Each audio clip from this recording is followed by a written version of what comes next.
नमस्कार, SBT news में आपका स्वागत है। पेश है 15 जुलाई शनिवार सुबह 11:15 बजे राजस्थान की बड़ी खबरें। गृह मंत्री अमित शाह ने शुक्रवार को कहा कि कृषि, पशुपालन और मत्स्य पालन आधारित आर्थिक गतिविधियां भारतीय अर्थव्यवस्था की ताकत है, लेकिन कभी इनके बारे में देश में चर्चा नहीं होती। शाह ने सहकारिता से जुड़े एक कार्यक्रम में कहा कि आज ये तीनों सेक्टर मिलकर भारत के सफल घरेलू उत्पाद का 18% हिस्सा बनाते हैं। एक प्रकार से कृषि, पशुपालन और मत्स्य पालन देश की अर्थव्यवस्था की रीढ़ है और इन्हें मजबूत करने का मतलब देश की अर्थव्यवस्था को मजबूत करना है।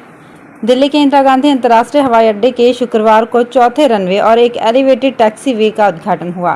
केंद्रीय नागरिक उड्डयन एवं इस्पात मंत्री ज्योतिरादित्य सिंधिया ने हवाई अड्डे पर एक नए रनवे और एक दोहरे मार्ग वाले एलिवेटेड टैक्सी वे का उद्घाटन किया। कार्यक्रम में केंद्रीय नागरिक उड्डयन, सड़क परिवहन एवं राजमार्ग राज्य मंत्री जनरल डॉक्टर विजय कुमार सिंह, भारतीय हवाई अड्डा प्राधिकरण के अध्यक्ष संजीव कुमार और जीएमआर समूह के अध्यक्ष जीएम राव उपस्थित रहे। केंद्रीय गृह मंत्री अमित शाह ने बाढ़ प्रभावित हिमाचल प्रदेश के लिए राज्य आपदा मोचन कोष से केंद्रीय हिस्से की दूसरी किश्त के रूप में वर्ष 2023-24 के लिए 180 करोड़ 40 लाख रुपए की अग्रिम राशि जारी करने को मंजूरी दे दी है। राज्य सरकार को इस राशि से मौजूदा मानसून मौसम के दौरान प्रभावित लोगों को राहत पहुंचाने में मदद मिलेगी। आसोलिया की मादड़ी गांव में स्वास्थ्य विभाग की टीम ने कार्रवाई करते हुए एक हलवाई के गोदाम से उपलब्ध सामग्री के नमूने लिए। उदयपुर जिले की मावली तहसील के आसोलिया की मादड़ी गांव में स्वास्थ्य विभाग की टीम ने कार्रवाई करते हुए हलवाई के गोदाम से उपलब्ध सामग्री के नमूने लिए। दरअसल हाल ही में यहां एक शादी समारोह में भोजन के सेवन से करीब 95 लोगों की तबीयत बिगड़ गई थी, जिसके बाद मुख्य चिकित्सा एवं स्वास्थ्य अधिकारी डॉक्टर शंकर लाल बामणिया ने फूड इंस्पेक्टर को भोजन सामग्री के नमूने लिए जाने के निर्देश दिए। लंबी दूरी की गाड़ियों में जनरल कोच में सफर करने वाले यात्रियों के लिए रेलवे ने नई व्यवस्था शुरू की है। रेलवे ने इन कोच के यात्रियों के लिए 20 रुपए में खाना देने की व्यवस्था शुरू की है। इसमें 7 पूड़ी, आलू की सब्जी और अचार मिलेगा। इसके अलावा 3 रुपए में 200 मिलीलीटर का पानी का गिलास मिलेगा। इस व्यवस्था की ओर से शुरुआत उत्तर पश्चिम रेलवे ने जयपुर जंक्शन से की है और जल्द ही इसे जयपुर डिवीजन के अन्य स्टेशनों पर भी शुरू किया जाएगा। 2015 बैच की आईएएस अफसर टीना डाबी अक्सर चर्चा में रहती हैं, कभी टॉपर होने की वजह से, कभी शादी, कभी परिवार, तो कभी अपनी पोस्टिंग के दौरान किए गए सराहनीय कामों से। इन दिनों वो फिर से सुर्खियों में छाई हुई हैं। जैसलमेर की डीएम टीना डाबी जल्द ही खुशखबरी सुनाने वाली हैं। वो मैटरनिटी लीव पर हैं। राजस्थान सरकार के कार्मिक विभाग ने 13 जुलाई 2023 की रात को 41 आईएएस अफसरों के तबादलों की लिस्ट जारी की है। इसमें आईएएस टीना डाबी के रिक्त पद पर आईएएस आशीष गुप्ता का नाम देखा जा रहा है। जयपुर में विधानसभा का घेराव करने पहुंचे अखिल भारतीय विद्यार्थी परिषद के कार्यकर्ताओं पर पुलिस ने लाठीचार्ज किया। लाठीचार्ज में एबीवीपी के राष्ट्रीय मंत्री होशियार मीणा समेत 12 कार्यकर्ता घायल हो गए। करौली में हुए दलित युवती हत्याकांड मामले में एबीवीपी के कार्यकर्ता शुक्रवार को जयपुर में विधानसभा घेराव करने पहुंचे थे। इस दौरान बड़ी संख्या में एबीवीपी से जुड़े छात्र दोपहर करीब 1:30 बजे ग्रेटर नगर निगम पर इकट्ठा हुए, फिर विधानसभा की ओर कूच किया।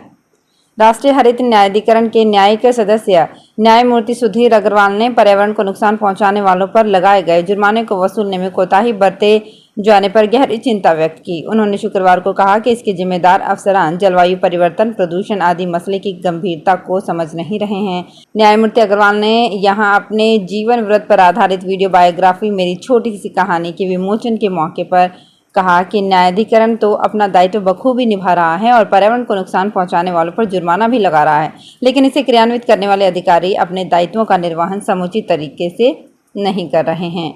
उन्होंने कहा कि अधिकारी ना तो जुर्माने को वसूलते हैं, ना ही पर्यावरण संरक्षण के लिए निर्धारित धन को खर्च करते हैं। एनसीपी के 9 मंत्रियों को विभागों का बंटवारा कर दिया गया है।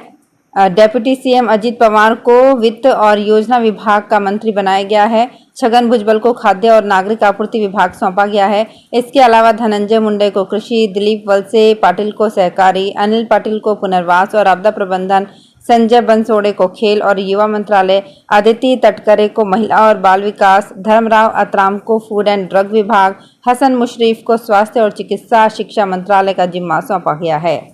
उदयपुर के उमरड़ा स्थित Pacific institute of medical sciences के स्टूडेंट्स ने शुक्रवार को कलेक्ट्रेट पर कॉलेज के खिलाफ जोरदार विरोध प्रदर्शन किया। स्टूडेंट्स ने लूट लिया रे लूट लिया, पैसिफिक ने लूट लिया जैसे नारे लगाए। करीब 4 घंटे से स्टूडेंट्स धरने पर रहे। स्टूडेंट्स का कहना था कि शिक्षा के नाम पर उनके साथ धोखा हुआ है। करीब 2 माह पहले भी कॉलेज में विरोध प्रदर्शन किया गया था। तब पुलिस द्वारा कई छात्रों पर लाठीचार्ज कराया गया था, जिससे कई स्टूडेंट घायल हो गए थे। जोधपुर में निजी स्कूल बस हादसे के बाद प्रतापगढ़ परिवहन विभाग और ट्रैफिक पुलिस अलर्ट मोड पर नजर आ रही है।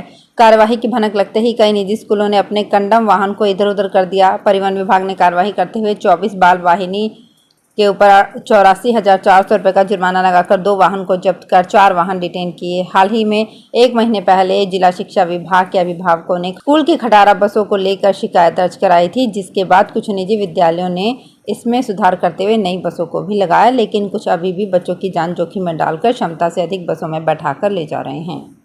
कर्नाटक में दिगंबर जैन समाज के आचार्य काम कुमार नंदी मामले में उदयपुर संभाग की सकल जैन समाज देश में साधु संतों को सुरक्षा देने की मांग को लेकर 20 जुलाई को अपने व्यवसाय बंद रखेंगे। भारतवर्षीय 18,000 दशा हुमड़ दिगंबर जैन समाज के अध्यक्ष दिनेश खोड़निया ने बताया कि कर्नाटक में दिगंबर जैन आचार्य काम कुमार नंदी मामले में देश भर की जैन समाज में रोष है। जैन समाज अहिंसा प्रेमी समाज है, उनके संत की हत्या बर्दाश्त से बाहर है। उपराष्ट्रपति जगदीप धनखड़ ने युवा अधिकारी प्रशिक्षुओं को विकास के दूत और अमृतकाल के योद्धा बताते हुए उनसे अपने नवाचारों और कौशल से भारत के विकास को तेज करने के लिए कहा है। धनखड़ शुक्रवार को उपराष्ट्रपति निवास में डाक सेवा के प्रशिक्षु अधिकारियों से एक मुलाकात के दौरान कहा कि देश परिवर्तन के निर्णायक क्षण में है, इसलिए लोक सेवक को समावेशी विकास, वित्तीय समावेशन और सेवा वितरण में सरलता सुनिश्चित करनी चाहिए। मद्रास हाईकोर्ट ने शुक्रवार को कहा कि प्रवर्तन निदेशालय की ओर से की गई तमिलनाडु के मंत्री वी सेंथिल बालाजी की गिरफ्तारी वैध है। कोर्ट ने कहा कि ईडी के पास मनी लॉन्ड्रिंग रोकथाम अधिनियम के बालाजी को हिरासत में लेने या गिरफ्तार करने की शक्तियां हैं। एजेंसी ने पिछले महीने बालाजी को नौकरी घोटाला मामले में गिरफ्तार किया था। अजमेर विद्युत वितरण निगम द्वारा चलाए जा रहे बिजली चोरों के विरुद्ध सतर्कता अभियान के तहत इस बार डिस्कॉम की टीम ने 12 एवं 13 जुलाई को छापा मारकर 414 जगहों पर बिजली चोरी पकड़ी और 1,36,00,000 रुपए जुर्माना लगाया। निगम के प्रबंध निदेशक NS निर्वाण ने बताया कि डिस्कॉम ने पिछले वर्ष की तरह इस बार भी बिजली चोरों को सबक सिखाने और राजकोष को घाटा पहुंचाने से रोकने के लिए इस वित्तीय वर्ष की शुरुआत से ही बिजली चोरों के विरुद्ध अभियान चला रखा है। तो फिलहाल इस बुलेटिन में इतना ही, फिर हाजिर होंगे कुछ और बड़ी खबरों के साथ। अगर आप भी अपने आसपास की छोटी बड़ी और महत्वपूर्ण खबरों से अपडेट रहना चाहते हैं तो सब्सक्राइब कीजिए हमारे चैनल SPT न्यूज को और प्रेस कीजिए बेल आइकन पर।